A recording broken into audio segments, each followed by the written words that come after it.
Ariel Katz describes his whole K-12 experience at a Manhattan prep school as one long hazing journey. It may not have prepared him for college, since he attended 3 schools in 3 years and never really got his academic act together, but apparently it was fertile ground for entrepreneurship, since he started his first company without even realizing it was a company while he was still in college. Since then, he started H1, the largest global healthcare professional data ecosystem, and he was named a 30 under 30 by Forbes, which he describes as embarrassing. Actually, I thought he had some useful things to offer, including how to manage older people and how the Rambam's teachings apply to work-life balance today. I'm your host, David Williams, president of strategy consulting firm HealthBiz Group. If the show meets your expectations, please consider subscribing.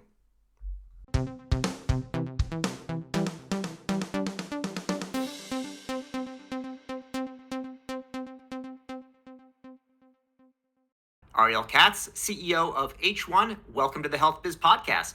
I'm excited to be here, David. Thanks for having me.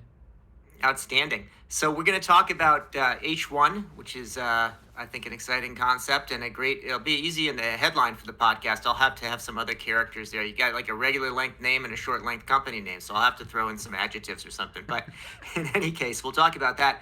But I want to start by talking about your background, your upbringing, and any, what your upbringing was like and any childhood influences that have sort of stuck with you as you've gone out on your own. Yeah. So I grew up in New York, from New York, grew up in the city. One of the few people to actually grow up in New York City. Grew up in the Upper West Side. I have 2 sisters. I'm right in the middle.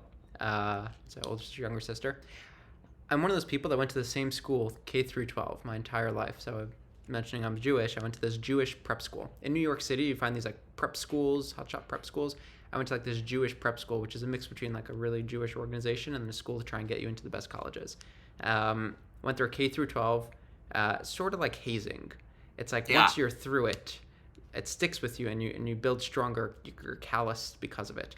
So nothing in my life has been quite as hard as getting through that school, K through 12. The thing is, Ariel, normally, like you're a young guy, but when you deal with hazing, it's normally like a 1-week thing. Now that's 13 years of hazing. That's a heck of a lot of hazing. They wouldn't do things today like they did to me when I was a kid, back in the day.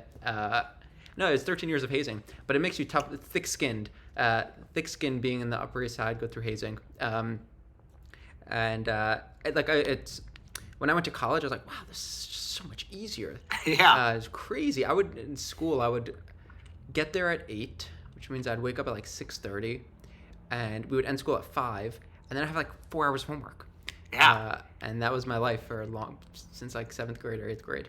It's supposed to keep you out of trouble. And it's like, most people would tell me the traumatic part was being the sandwich between the 2 sisters, but that was nothing compared to being in school. Nothing compared to being in school. But the thing about hazing, you create a brotherhood. And so my best friends are still friends that I've been friends with for 20 years because of this.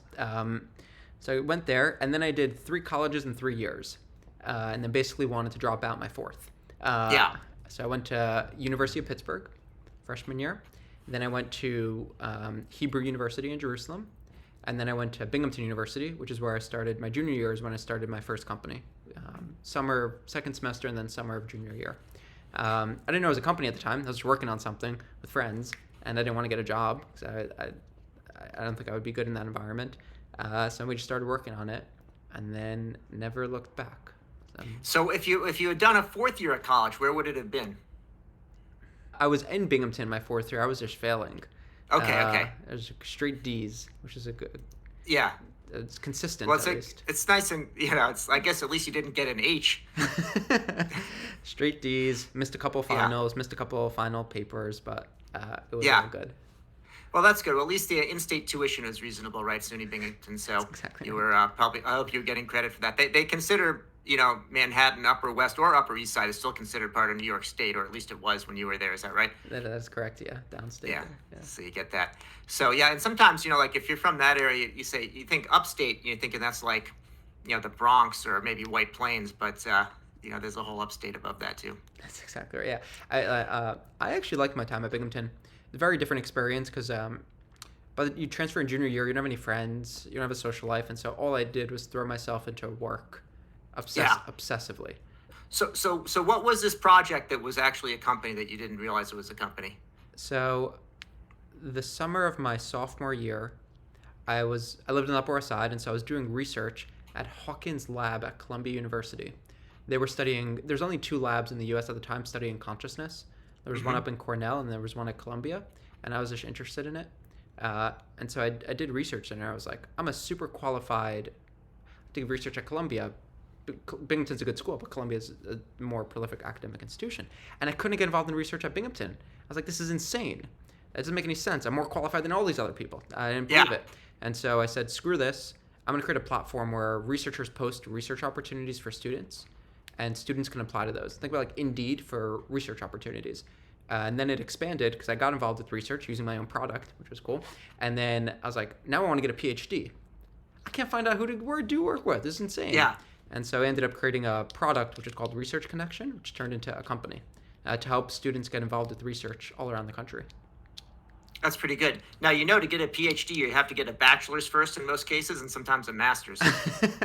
I know, and publish papers and do work in a lab. Yeah. So I wasn't built. My body wasn't built for sitting in a lab all day and with that. But and the whole PhD thought was just a thought. And when I tried to like go down, it's like I wanted a sandwich. I couldn't get a sandwich. So I needed to build a place to get me a sandwich. That's what. Okay. Like. All right. So you started with this company when you realized it's a project company, and then you left that at some point. Where did you leave things off with that company? We finished college. I was a 22-year-old with no money in New York City, and so me and like 6 other guys were like, we gotta go raise some money. So I went out there, raised about $600,000, $600,000 from cold emails mostly. Yeah. Cold emails, meeting with people at Starbucks, and that was a lot of fun. So we raised some money, worked on Research Connection for about 2.5 years after that. I mean, it got to a pretty solid scale. I mean, we got to hundreds of thousands of users every month, hundreds of thousands of students. And then we we thought we could raise a Series A and raise a few more $1 million, but we didn't have the traction and the revenue or the users. Yeah. And so we decided to sell that business and sell the assets of it. So that's what happened with Research Connection. Great. And then what after that? Then I took 6 months off. I was bumbling around New York and India and the Midwest, everywhere. And then I met my current co-founder, Ian, through a mutual friend. I pitched him on the idea of H1, and he was sold. And that's how we started this. Okay. That sounds straightforward. So what is the idea of H1? The original idea for H1 was LinkedIn meets ZoomInfo for doctors. It's create profiles and a network around doctors. The new idea, or how's it grown since then? It's still everything you want to know about every doctor in the world, but it's really like organizing healthcare professional information, both the doctors and all their research and everything around the medicine that they do as well. So it's expanded since then. But the original idea hasn't really changed too much. It's just gotten bigger since we started H1 4 years ago. And when you started, you weren't the first ones with an idea to try to organize information about physicians. It's a well-established market. There's customers for it. It's not something where people say, I had never heard of that idea, or I never would buy it. So, what was different about what you thought of in the first place, or did you just execute it differently, or what was the missing in the market? So half the game is luck and half the game is timing. And so we got lucky and there was good timing. So when ACA got passed, Obamacare, CMS did really innovative things. This guy named Anish Chopra did it. Now I learned in hindsight. He made a lot of healthcare information a lot more public around physicians. And what happened after the US government did it is the rest of the world started to follow suit. So the government actually innovated. So they made information around which physicians work with which pharma companies, information around like types of patients these physicians see. And so access to this information became a lot more available. In hindsight, I realized this, so when we started H1, it was like the iron was hot. And we were able to, the uniqueness we brought is we have this global platform of about 10 million healthcare professionals. Nobody before that even touched the size and scale and scope that we did. And so we got lucky with the world was moving towards greater access and transparency to information around doctors and healthcare information. So we got lucky with timing, and then and then the other half of the game is execution. The idea is 1%, 49% luck and timing, 50% execution, and so we just executed better. Yeah. Okay. Good. Well, that makes sense to do that. I mean, clearly right place at the right time is pretty important, and that does explain how there's just a whole new world of information that was opening up. So everybody was starting from not from square one, but it's not as though someone could have had a 10-year head start on you. No, it was really like a 2 to 3 year head start. So there were companies that started like 2 to 3 years before us. 2014 is when you should have really started. Yeah. And so now publicly traded companies like Definitive Healthcare, Komodo Health, they started just a couple years before us. But there's a whole generation of companies that came up around the time that we came up, and it's transforming like digital tech and healthcare right now. Well, Komodo is a hard one to copy because you have to have the same hairstyle as the CEO, and I don't know if you could pull it off. I certainly couldn't. I can't pull up a ponytail like that. No, that's a tough one. It'd be tough. It could get caught also, like in the subway door or something as you're going out. So you'll have to be careful with that one. So what are the things that you're working on now? I saw some mention about future proofing of clinical trials with some data intelligence platforms. What is that? Tease that out for me. What does that mean? That about? So imagine you could find out everything about every doctor in the world. Take a doctor. The patients they see, the types of patients they see, the doctor's race, the language they speak, the research that they're doing. If they post on social media, what they think about the latest medicine and science. That's important for a lot of different people. It's important if you're a patient trying to find the right doctor to go see. What do they focus on? Are they good at anxiety? Are they good at major depressive disorder? Are they good at all those things? You want to know if I'm Hispanic and I only speak Spanish, you want to know what language they speak. So it's good for patients. It's good for pharma companies too. If I'm running a clinical trial and I'm trying to recruit Hispanic patients, I got to make sure my doctor speaks Spanish. If I'm trying to recruit like a healthcare professional, a doctor that's good at running clinical trial, I want if they run successful ones. So everything I want to know about doctors. And so we have different ways, different users that use our product. And so one of them are folks trying to run a clinical trial. And we help them answer the question of which doctor should run it, which just sounds like a basic question. It's actually really complex. You need to make sure doctor sees patients that are eligible. So if you're running a clinical trial in atopic dermatitis, for 65 to 85-year-olds, make sure they see patients that are 65 to 85. If you're trying to make sure it's a representative clinical trial, which means it's not just white males running the trial or patients, you gotta make sure that it's representative and you use our information to do that. If you want to make sure it's not just run in the United States, you got to use this information. And so we are transforming the way that life sciences companies pick investigators and health and doctors to run their clinical trials and making them they're so much more informed with the information we have around these doctors. How does that come into play, in an environment where there's a lot of disruption at the moment? We hear about, obviously, there's some terrible things going on in the middle of Europe at the moment, and some of those were actually places where there's a lot of clinical trials that were starting. Do you have a role? We do. We have a pretty big role in this. So there weren't as many in Ukraine. There's a lot of manufacturing, like creating the pills. In Russia, there were a lot of clinical trials and sites to recruit patients there. So obviously, those are all shut down now. And so every day that a clinical trial is running that there's not recruiting patients, they're burning money as a pharma company. Big money, hundreds of millions. Really big money, depending on the type of cancer or GI, whatever.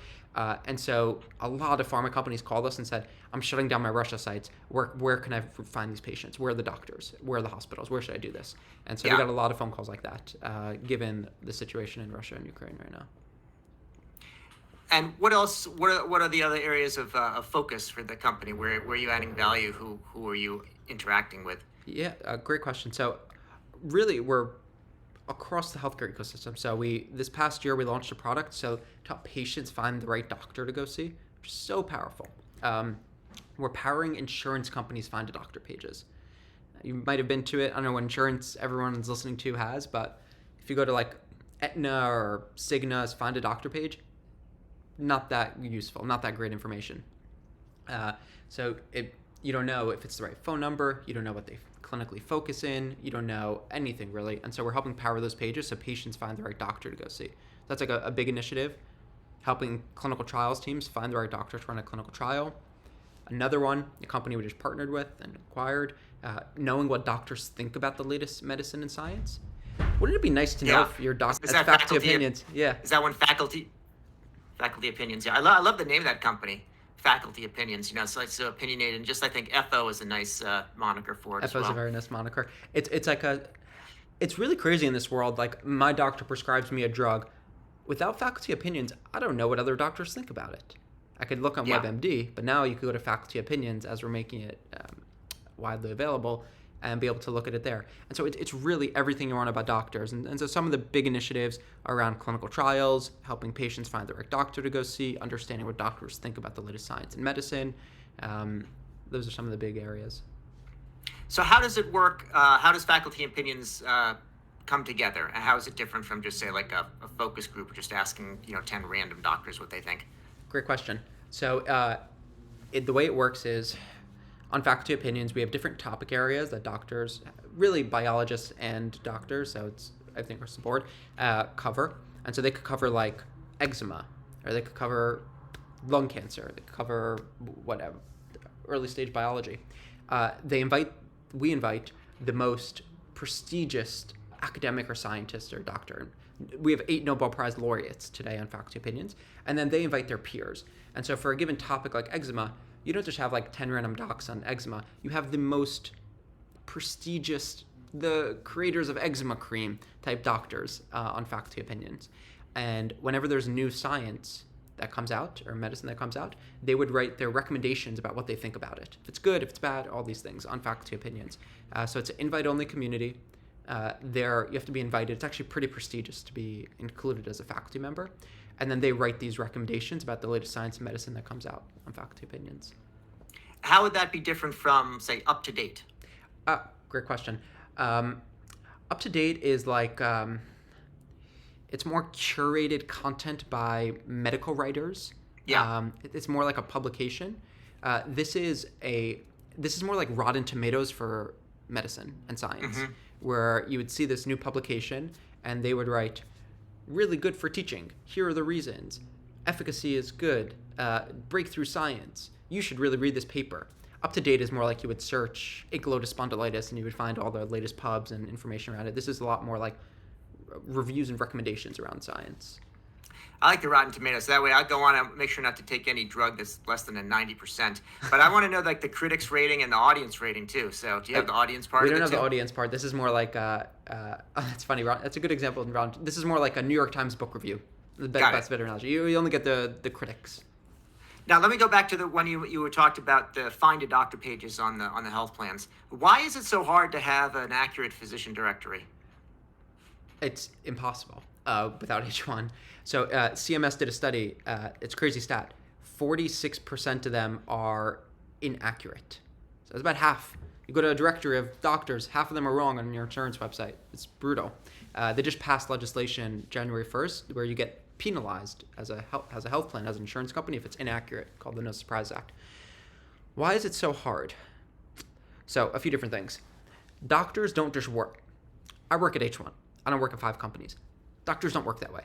They have privileges and affiliations at many different addresses and organizations, mostly. Most of them have like more than one address. The question is, where are they really seeing patients?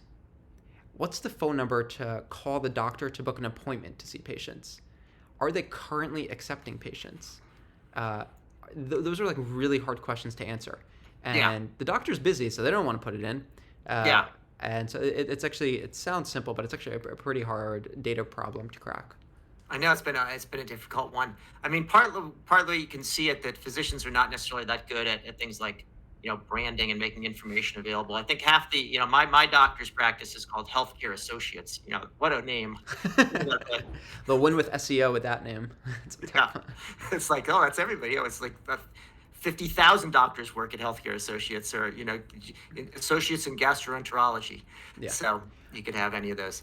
Now, I think you have also, in addition to this acquisition, I saw a new solution called Precise. Have we already talked about that? Or that's the health plan patient. Got it. Yeah. Got it. Well, Precise makes sense. All right. So you were recently, I don't know how recent it was, but you were named 30 under 30, which is great. It's like, how low does it go? Like 5 under 5? It's the most embarrassing award. If you read the Slack messages within our company after that came out, it'd be like, my son graduated high school before you were born. How old am I? Like HR-able things. It's just funny when it came out. Well, it's one of those things where it's like you can't get away from it. So congratulations, I'll just say. And I'm not on Slack. I'm too old for that, But Actually, I find it too, and I don't like the little knock knock sound that it makes, so Oh, that's yeah, why I don't yeah. use it. I guess you could probably You can adjust that. silence that. Yeah. But you actually had an interview where you talked about some of the lessons learned about 30 under 30. And I thought it was actually worthwhile and worth, of course, worth giving you a hard time about. But, what were some of the kind of the key takeaways that you had there, and some advice for, younger entrepreneurs? Um, it's funny with all the things going on. I remember writing that article. I don't actually Yeah. remember what I wrote, so I'm either going to Well, answer what I said or something different. So yeah, that's fine. So one of the things that struck me was just about when you're a younger founder, you need to be managing people. Many of whom are going to be older than you. And one thing was about not hiring all your 21-year-old friends, yeah, but hiring 31-year-old people you didn't know. That was the part of it I thought that was quite interesting to reflect it's on. yeah. So I'll share my experience with that. At Research Connection, I had no money, and nobody's dumb enough to go work at a company run by a 21-year-old that they're not going to get paid that much, and there's not much money behind it. So who does that? Your friends, because it's fun. Yeah. And you create this really amazing culture. And so you want to replicate that culture and scale that culture. But it's hard when you hire professionals. You don't know. Your friends, you're similar to, you talk the same language, on the same wavelength, all those things. With people off the street that you interview, you don't know. It's a lot harder to get that right after speed dating, which interviews basically are. Yeah. It's really good to hire your friends, but the real thing that you want to be able to do is define the culture, define the values, force that into the interview process, and make sure that everybody that you're interviewing fits that criteria. And it's basically like hiring friends. You're just like hiring people that you know you're going to get along with and have fun with. There's truth to experience, and there's truth to skills, and there's truth to muscle memory that comes with hiring seasoned professionals that fit that same culture and values that you had when you were just with your friends and buddies starting the company. Yeah, there's another element about sort of work-life balance, and how to think about that in terms of if you're on the younger side. See, I read your article. I mean, I believe you wrote it. It's like when I'm talking, I'm not that's one of my listening to favorite myself. quotes, by the way. Because you're up in Boston by Maimonides. You know Yeah. where that came from? The Guide for the Perplexed by Maimonides, Right. where he says, the goal of life is to be balanced, but sometimes in life you need to be imbalanced for a short period of time to become balanced for longer, which I believe in and I believe is true. And so, I'm experiencing that now. I grinded like you would never believe. Yeah. 7 to midnight for 5 to 7 years of my life. 7 a.m. to midnight every day. And you can't really do that when you have a newborn. And you can't really do that if you want to not get divorced. But I had to do that in balance and put in those hours and grind away because I didn't know anything and I had to learn and I had to be out there and I had to engage. So I was imbalanced, very imbalanced. And my friends and my family would tell me that, like, you work too hard. I'm like, but I like it and I think I'm doing it right. But now there's more balance. And I believe that's true in life. Yeah. Good. So speaking of balance, do you have time to read any books? Do you have any books that you would recommend to our listeners, or to save them time, recommend that they stay away from? What am I reading now? I'm reading 2 books. I'm reading Crime and Punishment.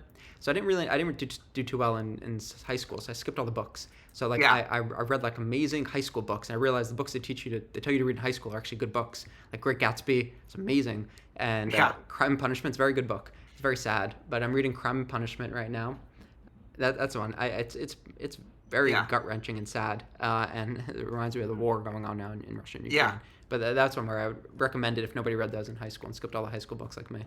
Yeah, no, that's a good one to recommend. All right, that sounds good. Well, I think I got most of my questions answered, and really at the high end, more than that. Like a D would only be 60%, so you're at least at, I would say, B minus. You answered at least 80% of my questions today, so that was good. So I'm going to say, Ariel Katz, CEO of H1, and so much more. Thanks for joining me today on the HealthBiz podcast. You've been listening to the HealthBiz podcast with me, David Williams, president of Health Business Group.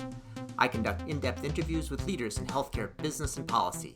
If you like what you hear, go ahead and subscribe on your favorite service.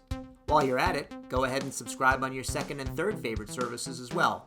There's more good stuff to come, and you won't want to miss an episode. If your organization is seeking strategy consulting services in healthcare, check out our website, healthbusinessgroup.com.